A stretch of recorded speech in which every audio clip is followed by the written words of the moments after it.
Hey, lovelies.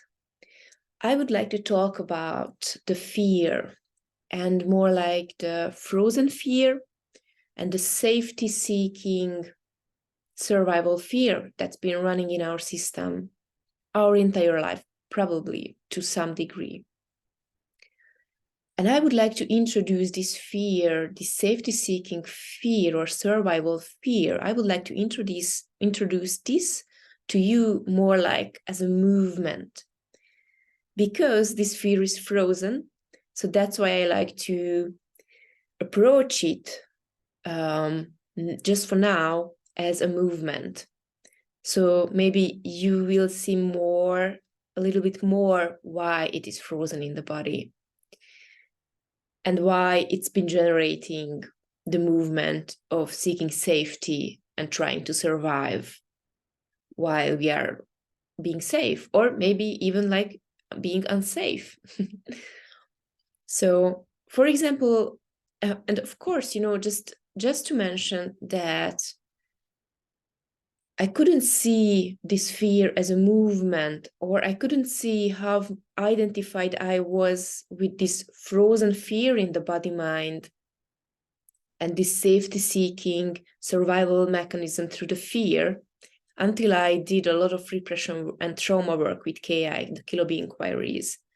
So even now, if you are listening to this video and my explanation, that's not enough to just see this, oh, I can see the frozen fear, and I just jump out of that. To see the frozen fear and this mechanism as a movement that's been running in your system, you have to do the work, really, literally, like doing the somatic work to come into this deep understanding of how this fear, frozen fear, the deepest layer of our emotional and self-repression works. So just to say simple examples, so maybe you can see it more clearly. When I was a child, and most of you already know my past, like I went through severe abuse, physical, emotional, sexual abuse with my parents and brother.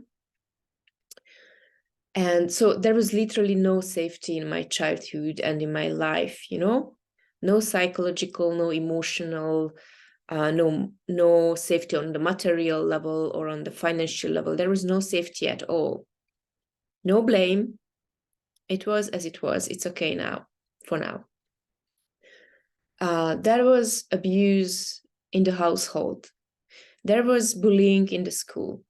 So there was like no safety spot, and I didn't really have like safe connection in my life. So the safety seeking fear and the survival fears has been really strong in my system.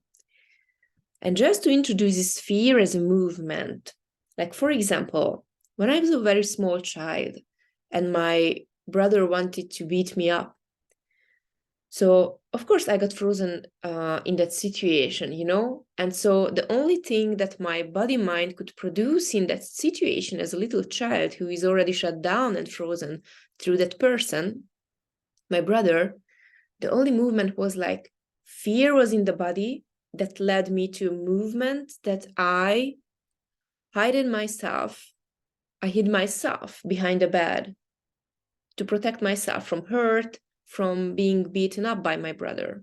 That's just an example. So that was for me like safety seeking behind the bed, like a survival movement through the fear. And through this movement, the belief that, because the belief was coming from experience, the belief in my system became so strong that I have to be afraid to protect myself and to be safe, to stay safe. Like that was a movement. And there was a lot of this type of movement in my life, in my childhood, because of the severe abuse and the bullying in the school, etc. Yeah, I could say more about that, but for now, I think that's enough because I don't want to make a long video. I know that not many people watch those videos. So I just wanted to show you this movement, and other examples like being sexually abused. I was sexually abused. And in that moment of the abuse moments of abuse, of course, again, the body mind frozen, shut down in fear. So the only thing, even if the body wasn't moving, the only movement through the fear the body mind could produce is the same thing. I have to be afraid to protect myself from feeling this, what was happening, you know? So that's the same movement, even if there was no body movement, like in the previous situation with my brother. So this belief that I have to be afraid to be safe, so I don't have to feel this, what's happening, again, was happening. And there was many, this type of situations daily in my life, you know? So again, I'm saying it several times just for you, so your mind can register what I'm saying. So again, this belief that I have to be afraid to protect myself and be safe and stay safe got deeply embodied in my system and in my body mind. Just think with the little child's mind, you know, your system cannot produce anything else but this to survive. Like it's a survival movement. Or other examples, like maybe like during the war, you know, the First or Second World War, like being on the war zone, you know, the soldiers' mind is already and brain is already frozen, you know, you're already frozen, but you have to shoot that guy to stay alive, you know, to protect your life. You're frozen. But the movement through the fear is like acting out the fear. The frozen fear is like, I have to shoot this guy to protect myself. I'm afraid of that guy who wants to shoot me, so I have to shoot him first. I have to kill him first. Same movement. I have to be afraid to protect myself. So it's happening through the fear, this movement. I don't know if you can see this, that this movement of survival and seeking safety and acting out the fear, it happens through this experiential belief that I have to be afraid to protect myself and stay safe. That's like a movement. But the tricky thing with this, that it's not true. Of course, if it feels true, and even for me, after doing a lot of work, it still feels true to some degree in my system for the frozen part, you know, because I've been living my life, or I had been living my life in this unconsciously being identified with this belief and experience, you know. But doing KI for a long time, and especially the repression and trauma work, emotional repression and trauma work, I could come out of this more and more, and I've been coming out of this more and more, you know, because I needed a lot of compassion and skill. I had to learn the skills to go there and to bring it up experientially, you know. And so after doing a lot of work on that, you know, and lifting up this repression and this belief that's coming from the frozen fear, I could see that that's a huge, big fucking lie, guys. That the more I transmuted this energy of fear, the more I could feel my power and presence. I don't know how to explain it in different words, but so I could feel the fear in the nervous system. The nervous system was hijacked by the fear, of course, and it was directly connected with the body. These are not separate things. So as I was going with the somatic processing through the repression and trauma work of KI, this energy, the more I brought it up, the more I could feel my power and my presence. Presence is the right word maybe here, because until I was just hijacked by the fear, completely like unconsciously identified with it and moving through it, you know, until the energy wasn't transmuted, I couldn't feel my presence and power. Through the presence and power, now I can see clearly people and situations. And I just know what's the right movement, what's the right direction, what to say, if I'm okay with this, or if I'm not okay with this, or if I have to step back, or if I have to set a boundary. Like literally, my nervous system that had been hijacked by this fear movement, the frozen fear, I couldn't feel my presence and power from where I could act and speak from this presence and power, like clearly. So I could recognize more and more that I don't need this safety-seeking fear to know what is right for me and what is not right for me. And it was quite the opposite until I was identified with the fear in the nervous system and the body.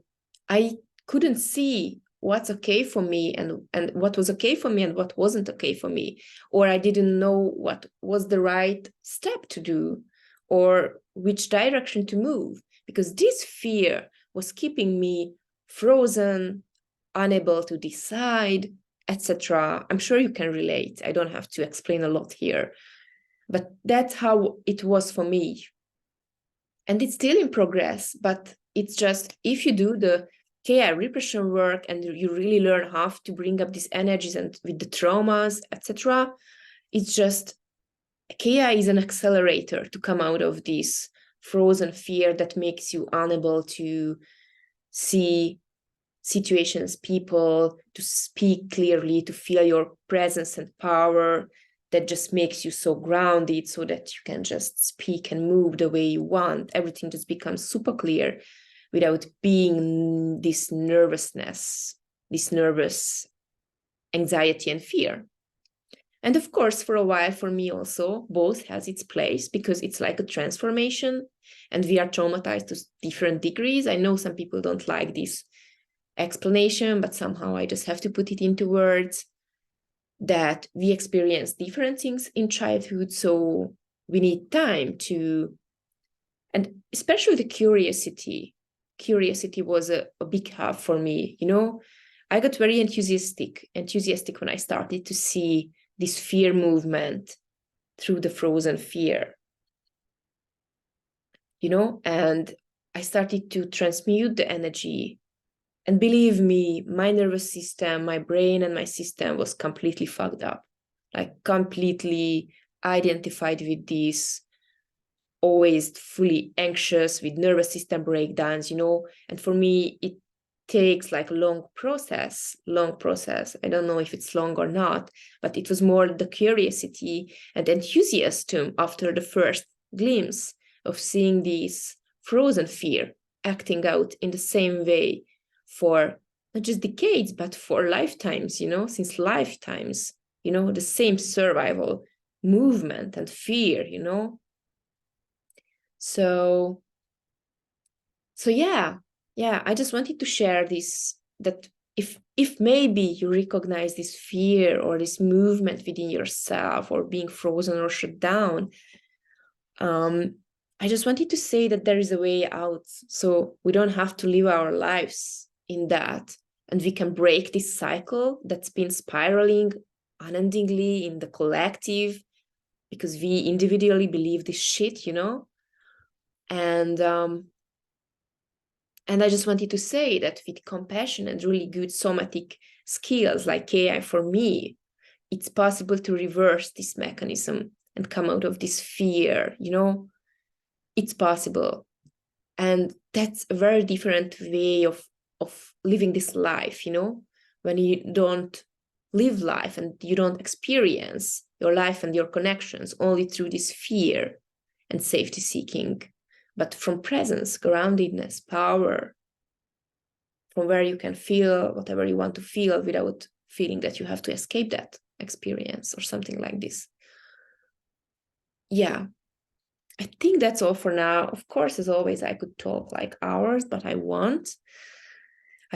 So I just wanted to share this good news with you. And I have the feeling I already talked about that, maybe a lot, but I don't know. I'm just so enthusiastic about that. You can imagine, with my background, with my traumas, just having this shift somatically and in perception and in the experience, how enthusiastic it makes me, you know? Yeah. So I just wanted to send a message out there, you know, and maybe one more thing.